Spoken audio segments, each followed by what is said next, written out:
Welcome back to Dark Sunset Manor, an assisted living facility where a murder has taken place and there are a lot of suspects.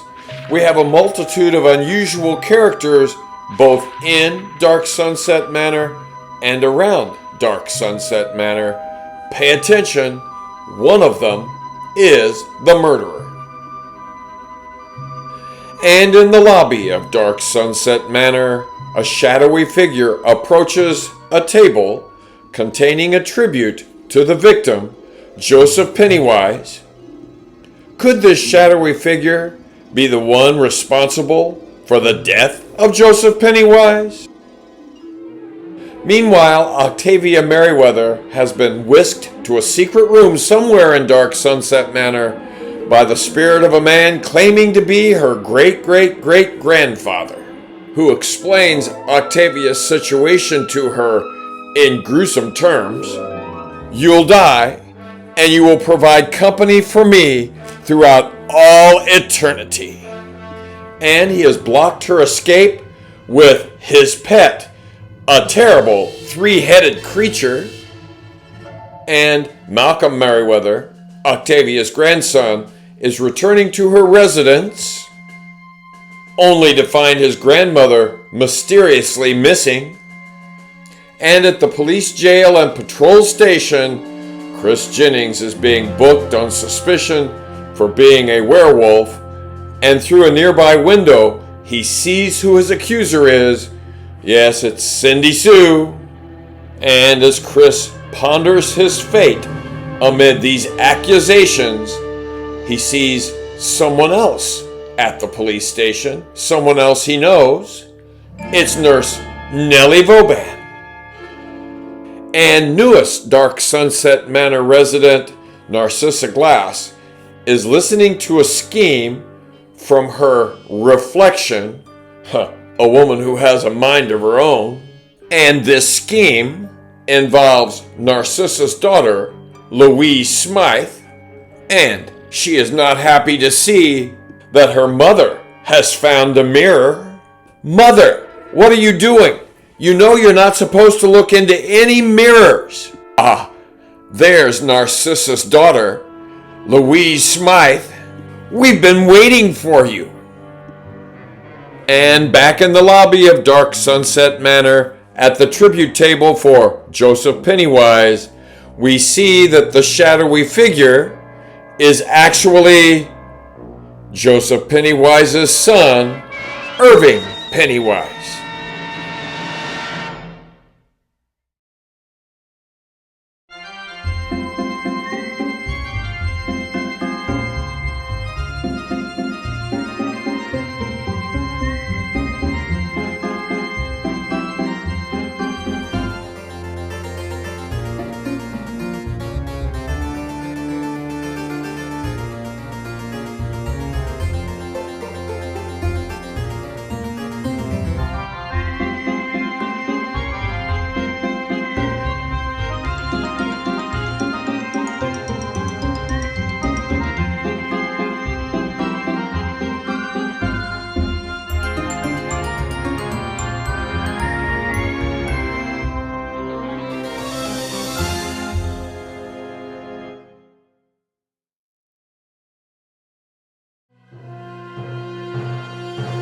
Rob McCool here, popping in a little early to share my surprise at the mere suggestion that Irving Pennywise killed his own father.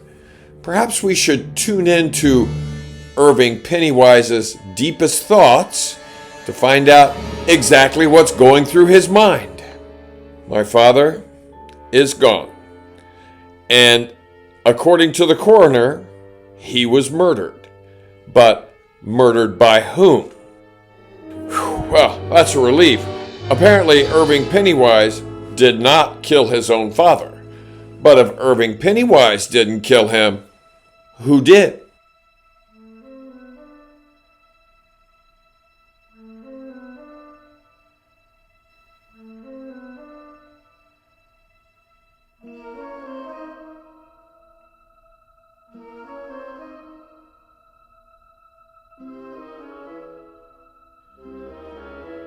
Yes, I'm so glad that Dad's funeral is all planned and will take place next Thursday, March 13. In the meantime, I have other problems that I need to resolve. Down a secret passageway and into a secret room, we have one of those problems, although it's not quite the same as what Irving Pennywise is thinking. So, that hideous thing guarding the door is your pet?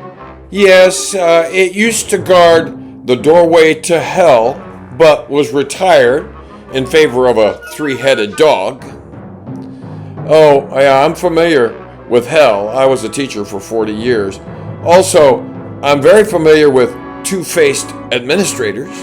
Well, my pet has three faces, three heads.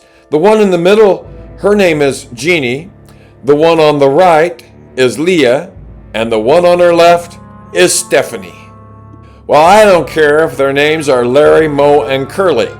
I am leaving. You are mocking me, and that makes me very, very angry.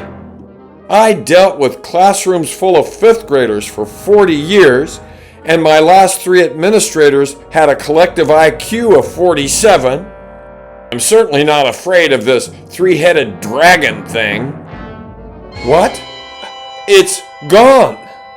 And Octavia Merriweather is thinking that escape is now possible.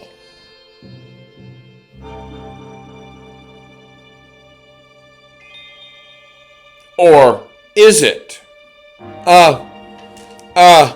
Who the heck are you? Well, I'm not the ghost of Christmas past. In actuality, I am your worst nightmare. The other fellow, the one with the bandaged head, and that three-headed creature, not to mention a vampire named Craig Jennings, beats you to it. Octavia Merriweather, this is no laughing matter. The man with the bandaged head claimed to be your great-great-great-grandfather. That is not a true statement. And at this point, Octavia Merriweather doesn't know what to think. She is also wondering, how am I ever going to escape? Meanwhile, back in Octavia Merriweather's deserted residence, Malcolm Merriweather, Octavia's grandson, is perplexed because his grandmother has disappeared, but he has sought the help of Irving Pennywise, who came to check on Malcolm because of Malcolm's claims that Malcolm's grandmother, Octavia Merriweather, had been menaced by Craig Jennings, a vampire. So, Malcolm, I'm here so that you can tell me more about your grandmother's encounter with a vampire that she claims is Craig Jennings. Well, that's not my number one problem anymore. As you can see, my grandmother's residence is empty. She has disappeared. Do you suppose she went back to the cellar, to that secret room, to see if she could find Craig Jennings? Well, I suppose that is a possibility, but I also told her about that secret passageway off another secret passageway that I discovered, and that secret room that I showed you. Okay, maybe we should check there. Let's go. And the two men access the secret passage via a hallway panel. Look, Mr. Pennywise, there's that light I was telling you about before.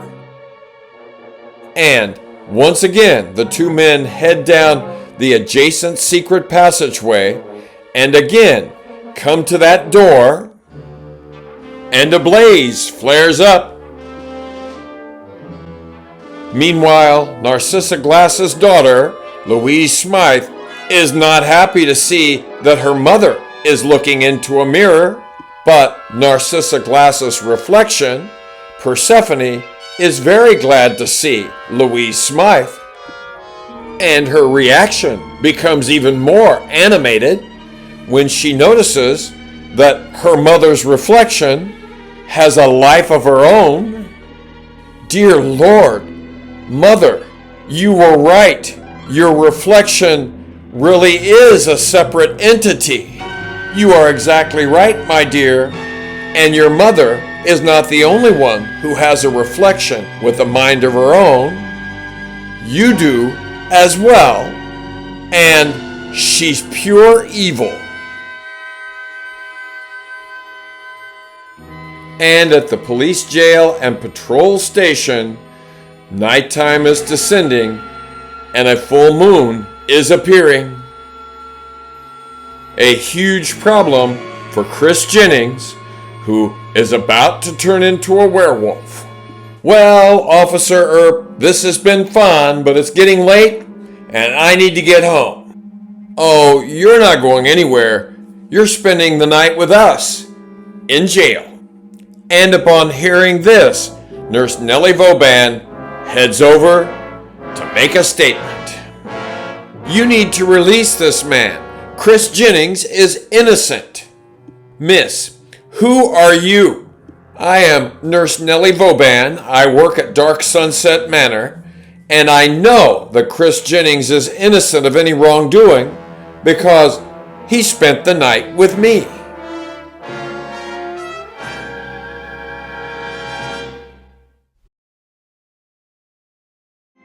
I feel like I'm on fire with these videos, and if you feel like that as well, please click on like, subscribe, and the notification bell.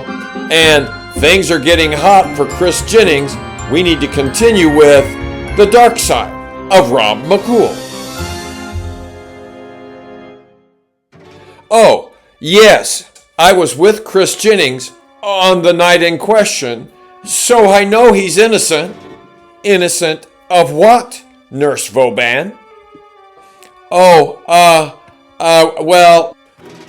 That's exactly what I thought. Yes, Chris Jennings is going to spend the night in a jail cell. And as Malcolm Merriweather and Irving Pennywise near the door in that secret passageway, a fire flares up, and as those flames rage in front of them, yet again, they're both thinking, are these flames really here? And behind the wall of flames, behind the door, Octavia Merriweather's smile, because of the disappearance of that three-headed creature, soon turns to a frown when the three-headed creature is replaced by a mysterious being. Octavia Merriweather, I am the ghost of the man you murdered. Murdered? Then that means you are... Please, please, do not utter my name. You murdered me, and I will have my revenge. Oh, dear Lord, I am truly doomed. Meanwhile, Chris Jennings has been incarcerated on suspicion of being a werewolf. This, as light from the brilliant full moon streams into his jail cell.